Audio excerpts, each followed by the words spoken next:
Match of life. ये film बनी हुई है विराज नाम के एक बंदे के ऊपर।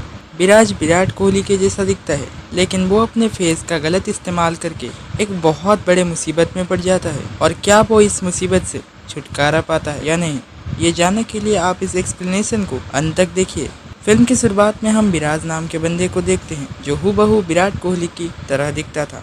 विराज सपने में विराट कोहली की तरह छक्के चौके मार रहा था कि तभी उसके पापा उस पर पानी डाल देते हैं, जिससे विराज उठ जाता है।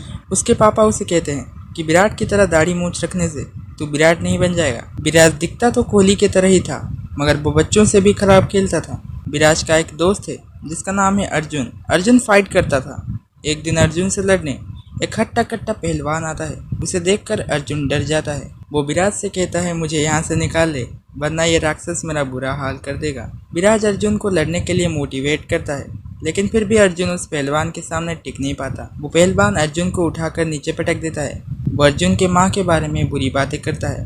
अर्जुन जो नीचे पड़ा हुआ था, वो अपने माँ की अपमान को सहन नहीं कर पाता, इसलिए वो गुस्से से उस पहलवान को एक मुक्का मारकर नीचे गिरा देता है और इस फाइट को जीत जाता है। दरअसल अर्जुन के माँ बाप की एक कार एक्सीडेंट में मौत हो गई थी, इसलिए विराज के माँ बाप ने अर्जुन को अपने बेटे जैसा पाल पोस कर बड़ा किया। बचपन से ही एक साथ खेलते हुए कब विराज और अर्जुन की दोस्ती गहरी बन गई, ये इन्हें भी पता नहीं चला।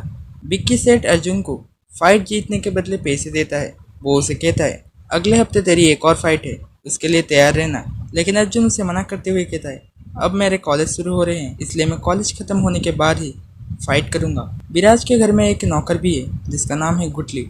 विराज और अर्जुन पढ़ने के लिए लखनऊ चले जाते हैं। वहाँ वे मोनिका जी के घर में रहने के लिए जाते हैं। मोनिका जी विराज के पापा के दोस्त हैं, इसलिए वो उन दोनों को अपने घर में रहने देते हैं। विराज की मम्मी ने इन दोनों का ख्याल रखने के लिए गुटली को भी इनके साथ लखनऊ भेज दिया था। सुबह विराज अपने खटारा स्कूटर से कॉलेज जाता है। कॉलेज में कुछ लड़के उसे नकली विराट कहकर चिढ़ाने के साथ ही मारने और पीटने भी लग जाते हैं। ठीक तभी वहाँ अर्जुन आ जाता है और वो उन सभी को खूब पीटता है। प्रिंसिपल इन दोनों को ऑफिस बुलाकर लड़ाई झगड़े ना करने के लिए कहते हैं और डांटते भी हैं। कॉलेज में विराज को अपने टीचर से प्यार हो जाता है। वो हर वक्त उसी के बारे में सोचता रहता है।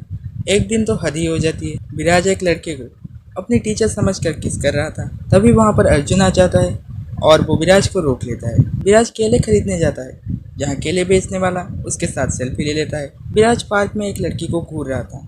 वो अर्जुन को कहता है, यार माँ कसम खाकर कह रहा हूँ, मेरा दिल ना इस पर आ गया है। तभी वो लड़की विराज के पास आकर एक सेल्फी ले लेती है और कहती है, मैं अपने फैंसी को ये सेल्फी दिखाकर कहूँगी मैंने विराट कोहली के साथ सेल्फी ली है। लड़की से ऐसी बात सुनकर बेचारे विराज का दिल टूट जाता है। भले ही विराज विराट कोहली का सस्ता वर्जन हो, लेकिन लोग उसके साथ सेल्फी लेने के लिए कतराते नहीं थे। अगर आप उन लोगों की जगह होते तो क्या आप भी विराज के साथ सेल्फी लेते? मुझे कमेंट में बताइएगा। विराज अपने फेस से चिढ़ चुका था, क्योंकि वो लोगों को जितना भी बोले मैं विराट नहीं विराज हूँ, फिर भी लोग उसका यकीन नहीं करते थे और वे उसके साथ सेल्फी ले लेते थे, जिसके लिए विराज को 1 रुपये भी नहीं मिलते थे। इसलिए विराज ने फैसला ले लिया था कि अब वह इस फेस से कुछ ना कुछ तो पाकर ही रहेगा। वो एक क्रिकेट टूर्नामेंट में रिबन कट करने के लिए जाता है, जहाँ लोग उसे खेलकर इस टूर्नामेंट की शुरुआत करने के लिए कहते हैं। वो खेलता तो बहुत अच्छा है, लेकिन उसके बैटिंग स्टाइल से लोग जान जाते हैं कि ये नकली विराट है। लोग उसे मारने के लिए उसके पीछे भागते हैं और इसलिए विराज अपनी जान बचाते हुए वहाँ से भाग जाता है। उधर अर्जुन के दद्दू का देहांत हो जाता है। मरने से पहले उन्होंने अपने बेटे को कह दिया था कि तुम अर्जुन को जायदाद का आधा हिस्सा दे देना। अर्जुन का भाई उससे मिलने के लिए आता है। वो उसे प्रॉपर्टी के पेपर्स दे देता है। मोनिका विराज के मम्मी पापा को बता देती है कि आपके दोनों लड़के यहाँ पढ़ने के बदले बदमाशियाँ कर रहे हैं। इसलिए सुबह दोनों के मम्मी पापा उन्हें डांटने के लिए लखनऊ पहुँच जाते हैं। विराज और अर्जुन के लिए उनके पिता ने जॉब ढूंढ लिया था, लेकिन ये दोनों अपने गर्लफ्रेंड्स के साथ गाजियाबाद घूमने चले जाते हैं। एयरपोर्ट में 2 आदमी विराज को विराट समझकर उसका पीछा कर रहे थे। विराज उन्हें कहता है, मैं विराट नहीं विराज हूँ। वो आदमी उसे कहता है, मैं एक फिल्म डायरेक्टर हूँ और मैं तुम्हें अपने फिल्म का हीरो बनाना चाहता हूँ। और विराज इसके लिए राजी हो जाता है, क्योंकि उसे तो इस फेस से कुछ ना कुछ पाना था। उस आदमी का नाम था अरमान अख्तर और ये है उसका असिस्टेंट। अरमान अख्तर ने एक प्लान बनाया था कि वो विराज को विराट कोहली बनाकर एडवर्टीजमेंट्स करवाएगा और उससे उसे बहुत पैसा मिलेगा और बाद में वो उन पैसों के साथ फरार हो जाएगा। अरमान विराज और अर्जुन को ऑफिस में आने के लिए कहता है, जहाँ वो उसे कहता है कि फिल्म का नाम होगा विराट का सैराट। अरमान विराज और अर्जुन के सामने अपने बारे में बड़ी बड़ी फेंकने लग जाता है।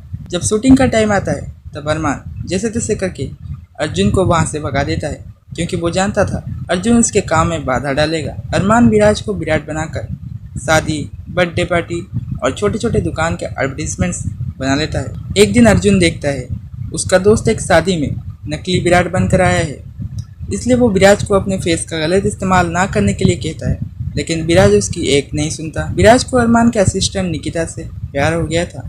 एक दिन अरमान का असिस्टेंट किसी को बोल रहा था कि कैसे वो लोग विराज का इस्तेमाल करके लाखों कमा रहे हैं, और ये बात अर्जुन सुन लेता है।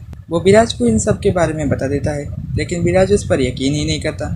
वो अर्जुन को थप्पड़ मारकर वहाँ से भगा देता है। अर्जुन दुखी होकर विराज के साथ बिताए पुराने दिनों को याद करता है। वहीं अरमान अख्तर ने विराज को अपनी कंपनी का मालिक बना दिया था, ताकि जब लोगों को पता चले कि विराज नकली विराट बनकर उनके लिए एडवर्टीजमेंट्स कर रहा है, तब वो उस पर केस दर्ज करके उसे जेल भिजवा दें।